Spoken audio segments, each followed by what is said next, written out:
mind is a beautiful, powerful thing, but it should not rule the household.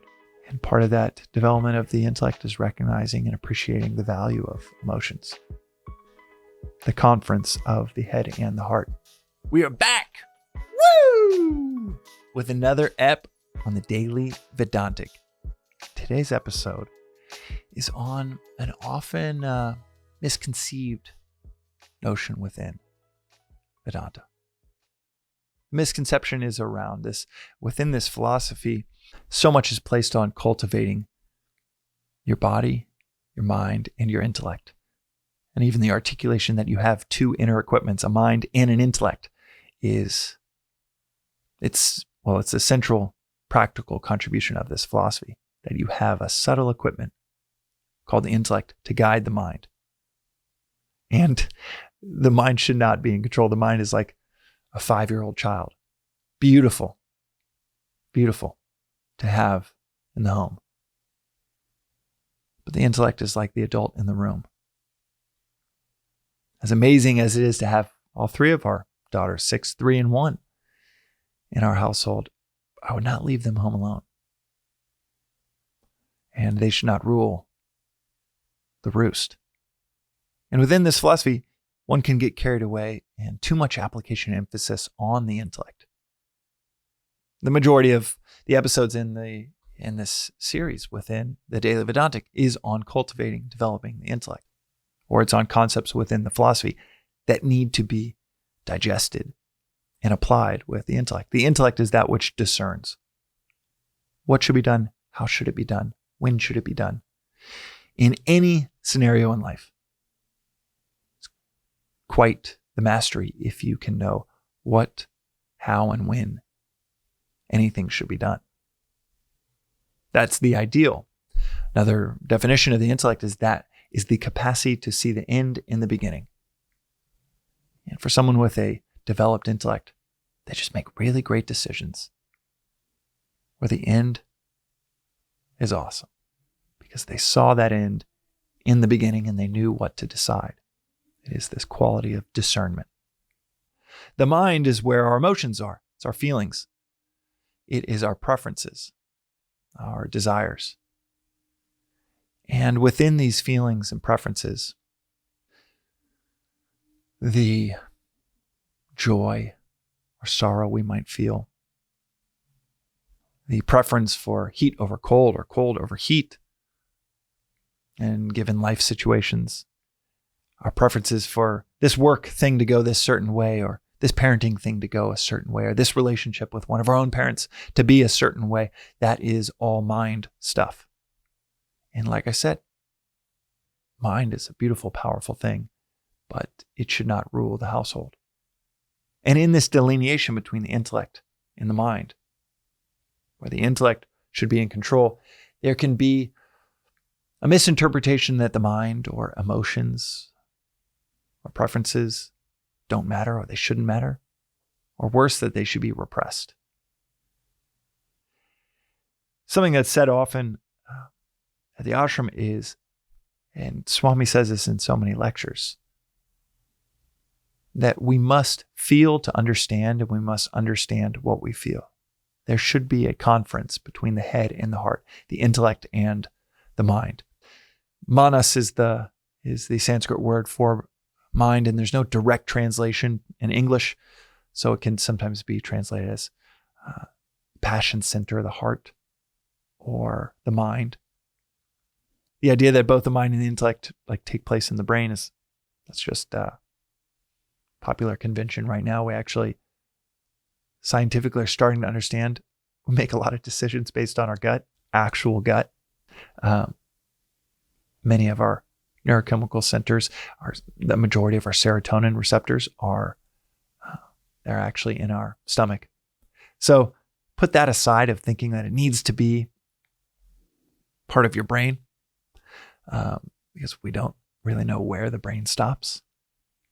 Given that point about the recent discovery in the last several years that we've got more serotonin receptors in our stomach than our brain. So where does the brain actually stop? But putting that anatomy aside and just saying, okay, maybe I can entertain this idea that there's an intellect and a mind. And the intellect is that which can see the end in the beginning. That is the driver of the chariot. And the mind is within that realm, is controlled by that intellect, and a loose intellect, an undeveloped intellect, well, the mind will take over, and it does not drive a chariot very well. It is the 5-year-old child that shouldn't be ruling a household. Okay, enough metaphors. Now, getting into this concept, or the misconception within this, is to think, okay, my emotions or my mind, my feelings, my heart stuff don't matter. That is not what this philosophy is saying. You must feel to understand, and you must understand what you feel. You can't just recite. My 6-year-old can recite the rules of the household. She recites them quite often to our 3-year-old, saying things like, Marley, we do not lie. And then tell a lie. 10 minutes later, we all know the scholars that can whip out some virtuous quote or phrase and then don't live very virtuously.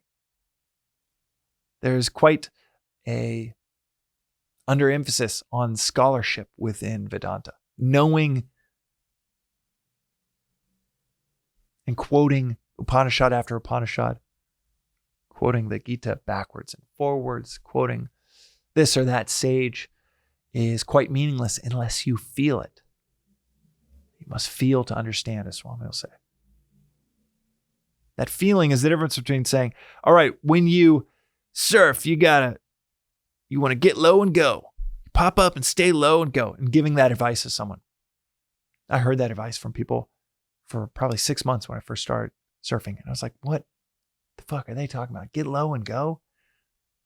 I got like 17 other things that sound more important than that. And then you experience it. Then you feel it. An experience is 100,000 times more powerful. Hearing it or reflecting on it or thinking you know it. Then you experience staying low and going, and then you're like, holy shit. That's what they've been saying this whole time. And then now I find myself telling other people, stay low and go. Knowing that maybe the penny will drop and it'll hit them down the road like it did for me. I'm thankful that people kept saying it. But it certainly had very little relevancy in my world until I felt it. Same for surfing as a whole. Talk about surfing, then you feel that first wave. You're done. You're cooked. You can never go back to life before that feeling. Similarly, we must feel to understand. You can't just say love is X, Y, or Z and then not feel it. I mean, you can, but then you're a scholar instead of a philosopher. So within this realm of emotions, not only should we really feel to understand, and then also understand to feel, be able to dissect, analyze, see why you're feeling a certain way, which is valuable as well. Be able to, in that phrase, understand what you feel. But another misconception, and this is where it gets dire, is when we repress feelings. This philosophy is not saying you should not appreciate these feelings, that you should push them aside. Feelings are bad. You should have them. Emotions are great. Preferences can be great. But we shouldn't be governed by them. That is a clear delineation of having them and being governed by them. Is the delineation between being emotional and being able to actually exercise your intellect. Emotions, say it again, are a beautiful thing, but we shouldn't be governed by them. Preferences can be a beautiful thing.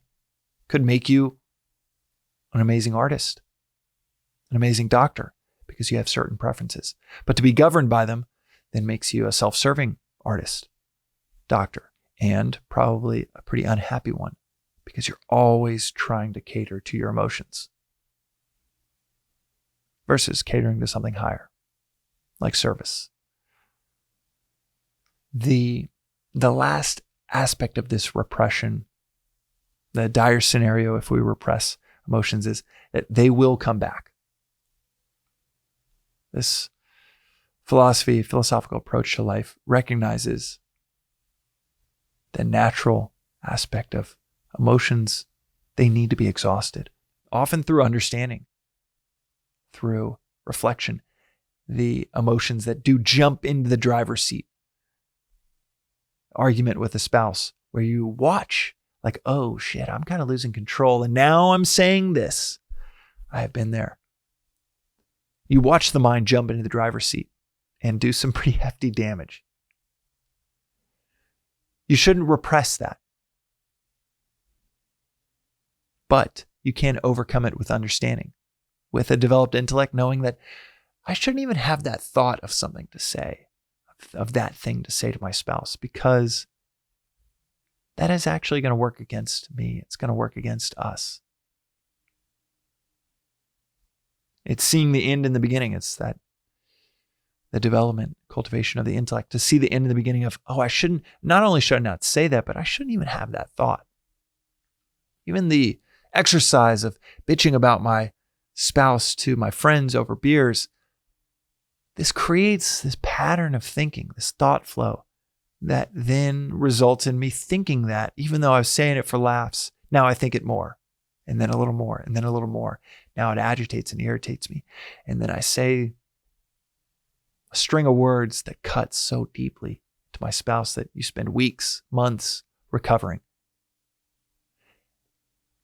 And you shouldn't repress that feeling. Some of our desires just need to be exhausted through experience, which I'll touch on in a second. But developing that capacity to see the end in the beginning can allow you to see really early on. As Swami always says, a golf ball in the staircase. Imagine a golf ball and 5 flights of concrete stairs and some, emergency exit of a building. And that golf ball, on the first step, easy to grab. Before it rolls off that first step, really easy to grab. First step, maybe it bounces 5 inches. Then another 15 inches on the third step. Then 3 feet, then 8 feet, then 15 feet. Before you know it, it is impossible to catch. You spot it early on. You spot the beginning of a preferential attachment, the beginning of an emotion, the beginning of a thought flow that can become a desire. You spot those things early on. But if it's too late, the ball's gone, it's 15 feet in the air, you just have to have that cigarette. What does this philosophy say then? Sometimes you have to exhaust desires through experience. Rarely. So, extreme caution, thinking you just need to do all of these different things. Exhaust them all through experience. By far, first, second, third line of defense is just exhausting it through the development of the intellect. Recognizing like, you know what? I feel like shit 2 hours after each cigarette as my body feels that withdrawal. Do I really need that? Do I need that feeling and that constant expensive habit? But if it's in that realm of, okay, is it the feeling, the desire is too strong? What do you do there? Well, you don't repress it. And the advice is do it with the intention of stopping it. Do it. Exhaust it with experience. Exhaust that desire or that feeling, preference that you're trying to shift with experience. But do it with the intention of stopping. Smoke that cigarette. Saying, okay, I'm going to smoke this cigarette. There might even be enjoyment in it, but I'm going to do this with the intention of stopping while I'm satisfying some immense craving that I can't repress. While I'm satisfying it, how can I use this newfound thought space? Because you've quelled some crazy loud desire. How can I use this newfound thought space to stop this behavior? to eliminate this desire. Maybe it's getting a new plan and it's not full-on cold turkey abstinence. Maybe it's thinking through, okay, maybe I'm going to go the patch route or nicotine gum, whatever that is for you and whatever dynamic in your life that you might need to exhaust through experience. But do it with the intention of stopping it. So what does this all ladder back up to? Well, from the end towards the beginning, sometimes desires just need to be exhausted through experience. You crave $1 million so badly, wealth so badly, financial wealth so badly that you just have to exhaust it with experience. You've got to work your ass off for 20 years to experience it. And you then exhaust it, realizing, well, it's not, that ain't it. You work backwards from there. You get to this recognition that, okay, I have a strong emotion. I shouldn't repress it. I should recognize it. As Rumi says, invite it in for tea. Then let it go on its way. Don't repress it. You have this extreme emotion around some tragedy. Watch it like the 5-year-old in the room. Let it be. But don't be governed by it. Following it backwards. Where do you go from there? The beginning is to start cultivating the intellect now, so that you don't let 1,000 golf balls down the stairs where you got 1,000 desires, 1,000 contracts to be unhappy until you get those 1,000 things for yourself. Start recognizing, oh, this is already becoming a thought flow that could become a desire. Maybe I should check it right now. Maybe I should pull it back. Develop the intellect to where then you can recognize, oh, I really need to feel the emotion behind this concept or ideal. I can't just recite it or think it. I know so many business leaders that fire off quotes, and I was one of them. If I knew all the Jim Collins quotes you could handle, all the Mark Andreessen quotes, he was on our board. I would literally repeat his quotes to him sometimes to justify why we were doing something. And I was completely in the wrong.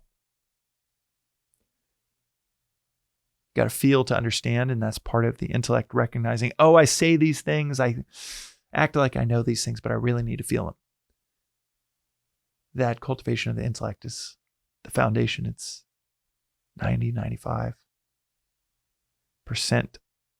of the foundation to where these 1,000 golf balls don't go down the stairs and they're all 1,000 are out of your reach, causing great chaos in your life when you feel the need to exhaust them all through experience and you're just pulled in 1,000 directions. Go all the way back to right now, this moment. Developing the intellect.